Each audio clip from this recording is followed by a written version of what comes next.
Good morning to St. Marie, Chippewa, and Algoma. Welcome to First Local for Wednesday, November the 4th, the day after the American election. Big things happening in America. Still not a definite winner in the American election, but it does look like Trump is going to win with probably 283 electoral college votes. You need 270 to win. And yeah, it looks like Trump is going to have another 4 years in the White House. And it looks like Biden will go back to whatever he was doing before.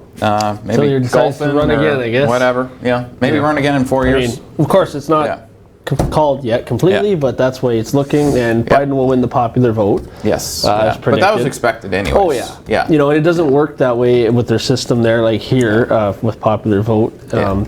It's kind of the problem we have here in Canada is Ontario and Quebec decide the election all the time. So people are going to vote out in BC and it's already been decided, right? Yeah. So if we had a similar system in a way, it might actually benefit. Or proportional representation, right? Yeah, well, that's the other way you can do this proportional representation. And electoral college is really like the amount of electoral college votes you get is tied to your population. That's right. Which prevents one state like California. Obviously, there's more people there, so they should have more say in who the president is. But then they have the other system with the Senate, where you get two people regardless of size of population. And then you've got House of Representatives, and then that's all decided on, also based on population. So they mix the system up in the states specifically so that yes, certain states like California have a big say in who the president becomes. However, a lot of things have to go through the Senate to be passed after they've either gone from the president through an executive order or through Congress, because everything has to pass between two of the three houses, and it depends on what the issue is.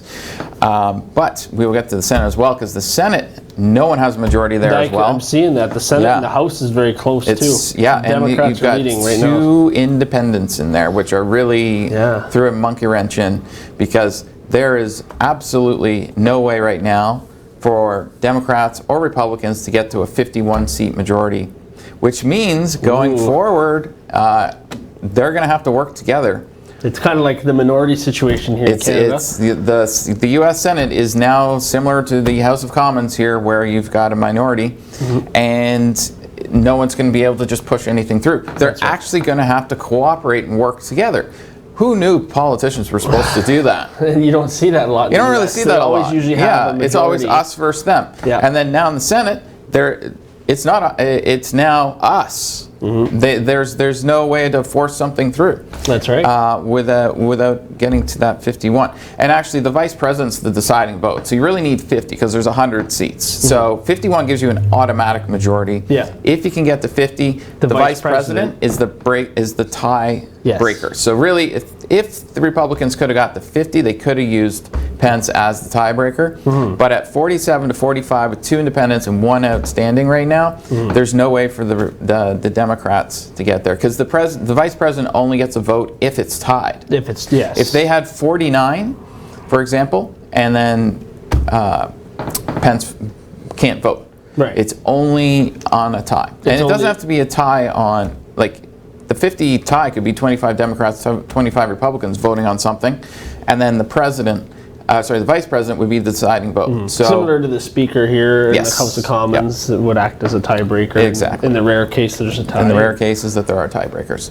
But we'll have more on election in just a sec. But speaking of politicians, Premier Ford's press conference, it's on at 1 o'clock today. It's from Minden Hills. This is part of his tour he's doing around the province. It's going to be there with Rod Phillips, the Minister of Finance, who's been in the last couple meetings. Laurie Scott, who's the Minister of Infrastructure, and then also Peter Bethlen-Flaby, who's the President of the Treasury Board. So given the fact that there's the Finance Minister there and Infrastructure, my guess is something's being built. He's going to have another announcement. He's going to have some sort of announcement of something being built, which is actually good because it puts people back to work. So come back at 1 o'clock. We'll have more info for you then. And also a little bit later in the show, we'll talk about the new color-coded system here in Ontario as well. Because, I remember when he said that he didn't want to do that because Quebec's was a mess, and then he goes and does it. Typical flip-flopping Ford. Okay. Did Lily come up with that at the Sun or no? Well, he said that before, but I like the factless Flip-flopping Ford, factless Ford, Okay, let's go over to Sault, Michigan. We've got some news. The drowning Kemp Marina has been saved. A commission decision to save the Kemp Marina passed unanimously, during the meeting last night, despite the $50,000 in general funds to be spent. The total cost of the complete project is over $800,000, with the Michigan Department of Natural Resources picking up about half the cost. Internal funds from the Carbide Dock Reserve, Land Sales Reserve, Canes Rink Repair, and existing marina repair budget covered most of the remaining amount. So there you go. We're starting off our news with Sault, Michigan. Alrighty. So now let's look a little bit more in depth into the U.S. election. Thank you to CBC for the graphics you're about to see. Okay. So as we mentioned, right now Trump is either won or leading in enough states to get 283 electoral votes. Now what you're seeing on the screen is the blue is the solid color is the decided. So right now in decided, Joe Biden is winning. However, he's only winning in a couple of the undecided states yet that are still close that they can't call. Trump has more undecided states that he's winning in, up to 283. And just reminding me, 270 to win. You can kind of see from the map, this is how America usually shakes out in elections. The Democrats do well on states that actually touch water. And all the supposed flyover states are the ones that the Republicans tend to win. One thing I'll say about Florida, I used to live in Miami. Last night, one of the things I noticed very early on was Miami-Dade County is the area where Miami and some other cities are in. It's about 5 million people. Back in 2016, Clinton won that by 300,000 votes, which is a lot for an area with 4 million people to win by 300,000 votes. Right. Biden won Miami-Dade last night with less than 100,000 votes. So there was a big shift, and part of that shift was a lot more Hispanics, which is huge in Southeast Florida, voted for Trump. Than they did in 2016. So there was definitely a shift. So there was a shift there, particularly in the Miami-Dade area. And I lived in Miami. Like literally any store you go into, you're more likely to see someone speaking Spanish to you than English in certain areas. And a lot of those voters moved over into the Trump camp in this campaign. Once I saw that, I was like, wow. When Trump was up 4 points in Florida, 4 points in Florida is like winning Texas by 50. Yeah. It's always close. It's usually within 2%. The fact that he won by 4% was really a telling tale for what was going to happen the rest of the night. So I have to say, though, Biden has definitely done a better showing than Hillary Clinton did in 2016 as of right now. As of right now, he actually did better. Yep. Which was actually expected because people didn't hate Joe Biden. I know people that just didn't want Clinton, so they voted for Trump. That's right. Or they didn't vote at all. People just didn't want a female in, too, unfortunately. That's still a thing. That's still a thing, too, yeah. But who knows? Maybe in the next U.S. election, Michelle Obama might run. I've heard rumblings that might happen, too. You never know.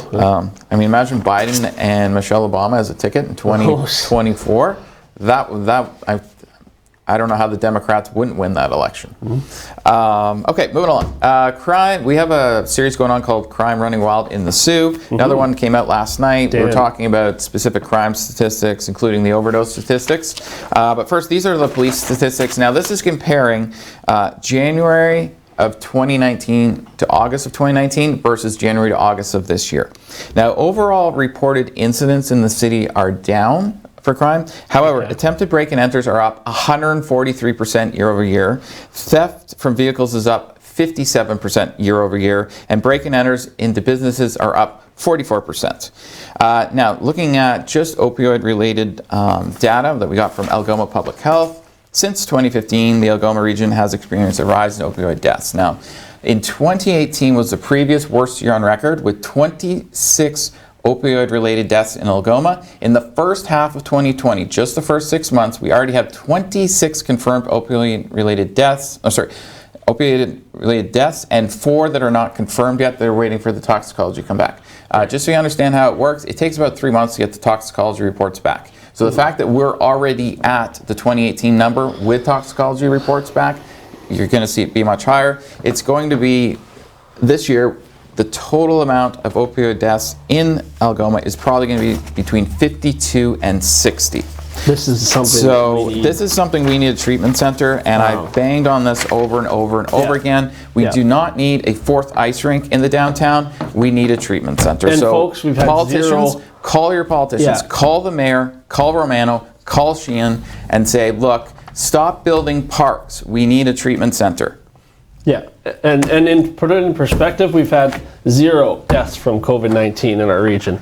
Yeah. Not to diminish that. Not to diminish COVID-19. There are other things in this world besides COVID-19, and there's perspective. And COVID-19 started like, what, 7 months ago as being an issue? This opioid thing's been going on for like 2 decades.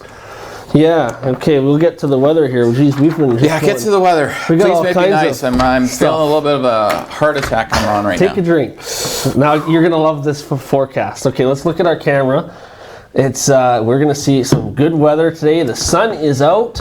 And yes, we are going to see some summer-like weather for the next while. There. Oh, look, our favorite building is back in the shot. Yeah.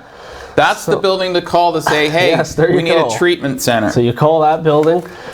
Useless City Hall. The sun just reflecting right off those beautiful new windows that cost millions of dollars. So I'll have your forecast coming up, as well as your regional temperatures, which are looking good. So stay tuned. Camera is brought to you by wirelesscom.ca. We'll be right back.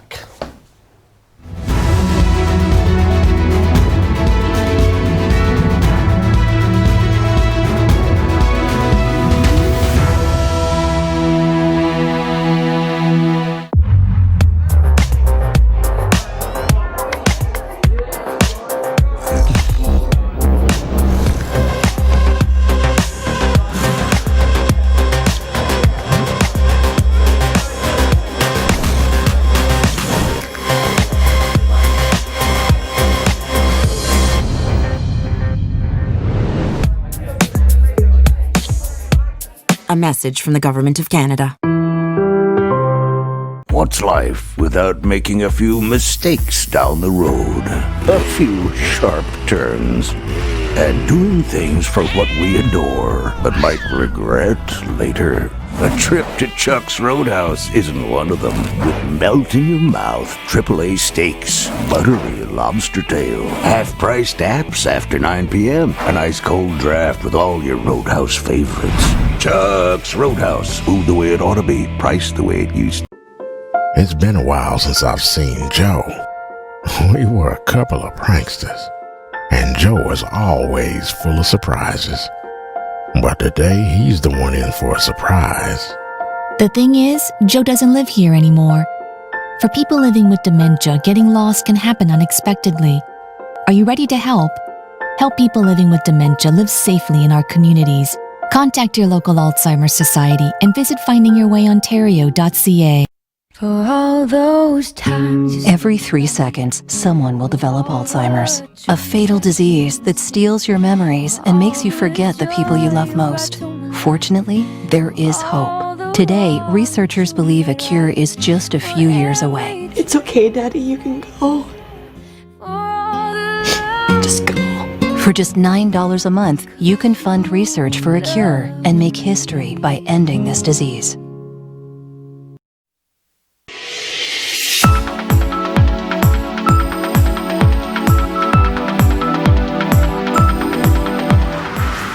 Good morning and welcome back to First Local on your Wednesday morning. And yes, it's a nice sunny morning out there, so let's say a couple of good mornings on our Facebook feed. We've got Margaret, Ineki. Thank you for the photos, by the way, Ineki. I got the other photo from you. And good morning to Nicole, who just popped in there. So thank you to everybody that is viewing us on Facebook. Of course, you can leave a Facebook shout out there. Almost dropped my page. You can leave a Facebook shout out for a birthday or anniversary and make sure that you get that in, and we'll mention it on the show. Okay, so let's look at what's going on the radar, which is not really a whole lot. As you can see, this is warm air and we got a warm front that's moving our way up here, and there's nothing here. I got nothing to report on the radar, so I'm not even going to waste time on it because it's going to be sunny and very warm today. So let's get into your temperatures. I like when it's easy like this. So we're looking at 15 degrees in Thunder Bay, 10 in Wawa. Now here's the only holdout. Timmins, I don't know what's going on with you guys up there, but you got to get with the program. 4 degrees, like you're really messing up my map here. So 17 in Sault Ste. Marie, We are the hot spot, and then we're going to see 11 in Elliott Lake and 13 in Sudbury. Going into the overnight lows, they're very comfortable as well. We're looking at 4 degrees in Thunder Bay, 6 in Wawa. Timmins, you didn't move all day. You just decided to stay at 4 degrees again. 9 overnight in Sault Ste. Marie, 6 in Elliott Lake, and 7 in Sudbury. So that's well above our normals. Our normals are 5 for daytime high and -2 for your overnight low. Currently, we are sitting at 6 out there with a mix of sun and cloud. As I mentioned, we're going to get up to 17 degrees today and sunny, maybe a cloud or two kicking around here or there. There is going to be a southwest breeze up to 20 kilometers, so that's a warm breeze, so you're still going to feel like 15. So it is probably comfortable to go out in a t-shirt today. You will see a low of 9 tonight, clearing out. No activity on the radar whatsoever, so this is the beautiful weather coming your way. Enjoy this weekend. So Thursday will drop down a little bit. Yes, drop down 14 degrees, and then we'll get down to 4 overnight, but we're looking at sunny on Thursday and a clear night as well, and then things are going to cloud over a little bit on Friday. We're looking at 17 degrees, 16 on Saturday here. Normally this would be my 3-day up, so I'm not sure why it's my 7-day right now. So what we'll do is when we come back, we'll go through the 7-day again later on as well.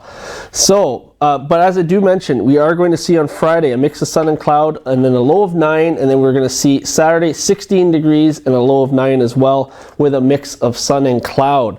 So that's what's coming up in the next couple of days. I'm going to have the weather watcher coming up as well, and if you like animal photos, it's an animal weather watcher today, so get ready for that.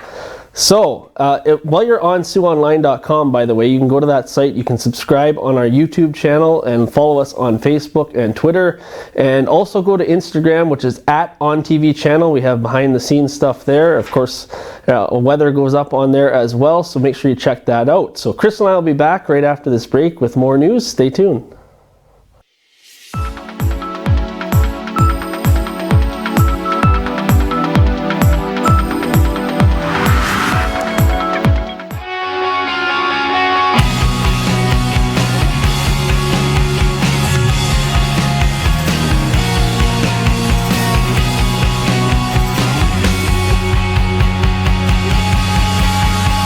Recently, the Government of Ontario established a $100 million affordability fund to help Ontarians who don't qualify for low-income conservation programs ease the burden of their electricity bill. Whether you rent or own your home, as long as you pay your electric bill, you could qualify.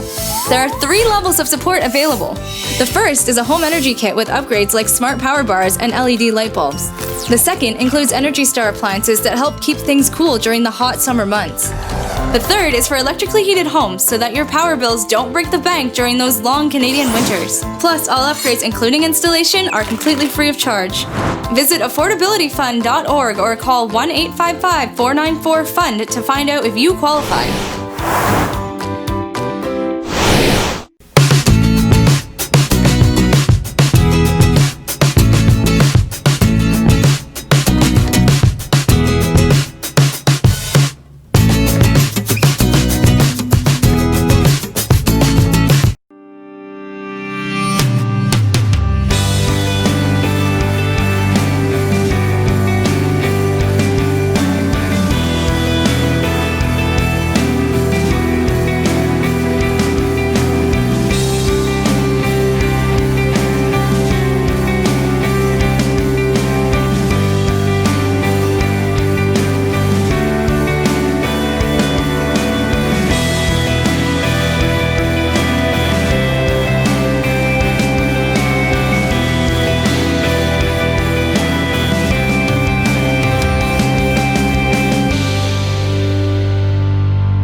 And good morning and welcome back on your Wednesday morning. Welcome back to First Local. We'll thank our sponsors. Thank you to KC Security for sponsoring the show and wirelesscom.ca for our beautiful shots on the camera there where you get to see beautiful City Hall. Okay, we've got some police news here. 2 have been charged with possession of a controlled substance. On November 2nd, 2020, officers with patrol services arrested 18-year-old Brianna Carpentiero, if I said that right, and 22-year-old Austin Prentice O'Neill for possession of a controlled substance. At 8:42 p.m., officers conducted a traffic stop on Wilson Street. Mr. Prentice O'Neill was in the driver's seat, and Miss Carpentiero was in the passenger seat. Upon approaching the vehicle, officers observed what was believed to be cannabis on the center console of the vehicle. There you go. So they were asked to step out of the vehicle in order for the officers to conduct a search of the occupants and the vehicle under the Cannabis Control Act. Upon searching the vehicle, officers located open containers of cannabis and 102 pills believed to be methamphetamine labeled ice. Both the accused were arrested. Officers formed reasonable suspicion to believe that Mr. Prentice O'Neill had drugs in his body and administered a standardized field sobriety test. He failed, and he has been charged with possession of a controlled substance and impaired driving, alcohol, and drugs. Miss Carpentiero has been charged with possession of a controlled substance. Both will appear in court on December 7th, 2020. They're scheduled to. Yeah, sorry, that was a long one. Yeah, they really racked up the charges It's kind of good to read the whole thing. They get pulled over. They're in the passenger seat. Okay, so yesterday, Doug Ford came out and basically gave a new system of how they're going to look at cases across the province with different levels based on color. I won't go through all of it, but I will just kind of hit the high points. Green is the lowest level. It's called prevent. It means less than 1% of the tests are coming back. So basically that level, it's social distancing, wear masks. Things can still be open, up to 50 people at indoor gatherings, things like that. The next step is yellow. That's where 1 to 2.5% of tests are coming back positive. Slight more restrictions there, basically some time of day things. But where it starts to get really restricting is at the orange level. That is where 2.5 to 9.9% of cases are coming back positive. So there's additional measures in there. You have to do some reductions. Bars and restaurants have to close by 10. Strip clubs can't operate. Also fitness facilities have some more restrictions there. Then there's the red level. And the red level is when you're seeing 10% or more of the tests coming back positive, multiple outbreaks in different places, like let's say there's an outbreak at a nail salon or things like that. There's a lot of restrictions there, like maximum of 10 people in restaurants or bars. There's no singing, dancing, performing with brass or wind instruments in restaurants and bars. You can only have 10 people inside of a gym, things like that. No food courts open. And then there's lockdown, which is basically stage 1 that we had before. That's if the red level just continues over a period of time. They haven't said what, and then they would consider a declaration of emergency again, which they had, but they got rid of. So, right. Okay. Time to do a little sports. Yes, Sioux Online, your source for Sioux sports. Canada captain Scott Arfield, Christine Sinclair have won the Canada Soccer Monthly Awards. So they have been named Canada's Soccer's Players of the Month for October. Both helped their clubs to success with the Arfield and Glasgow Rangers opening a 7-point lead in the Scottish Premiership, and Sinclair captaining the Portland Thorns to the NWSL League Fall Series title. So congratulations to them both. Yes, and then if you're a rugby fan, Toronto's bid, the Wolfpack, to get back into the Super League was denied.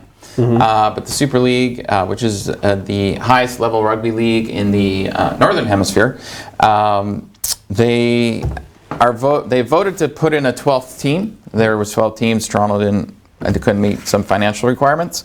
And then now they're going to put another team. They just don't know who yet. And they haven't even decided on how the process will be, but they want a 12th team for the next season. Okay. But we'll be right back with that 7-day forecast that we already gave you a little teaser for before. Hold tight.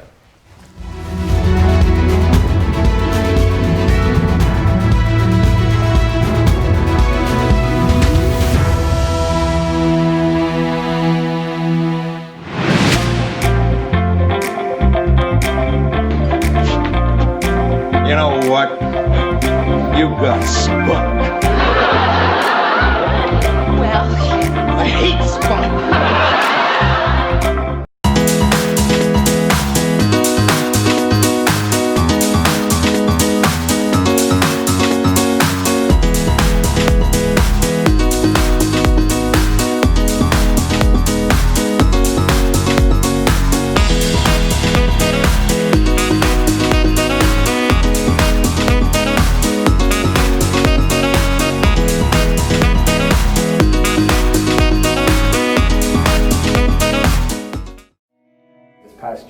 celebrating our 65th anniversary, dating back to services originating in our community in 1954, which is quite some time ago. It's been a great opportunity this past year to recognize the pioneers, the stakeholders that worked tirelessly to create what we are today.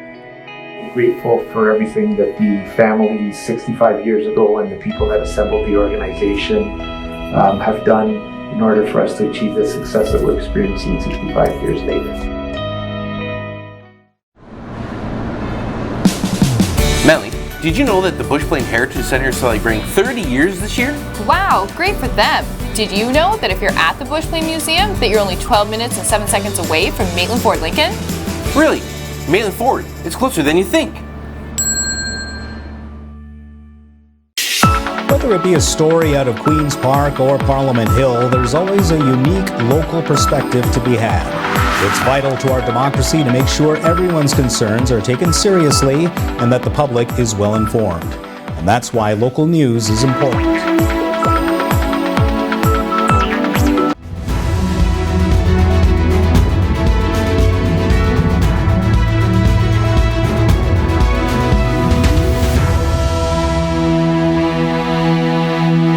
Good morning and welcome back to First Local on your Wednesday morning just after 8:26. So let's get back into that 7-day forecast here that was up earlier. That you have not yet seen today. You have not yet seen. Yeah, you did get a sneak peek at it. The little teaser earlier. It's good. You had more time to look at the weather that's coming later on in the next week. But let's look at the weekend. The weekend's looking good. I'm looking forward to this because I'm off this weekend. And I'll be off on Monday when Colette makes her return. So I'll be back Tuesday. But we'll look at 18 degrees on Sunday, mix of sun and cloud then as well. Only a low of 11 on Sunday night, and then the rain's going to come in Monday.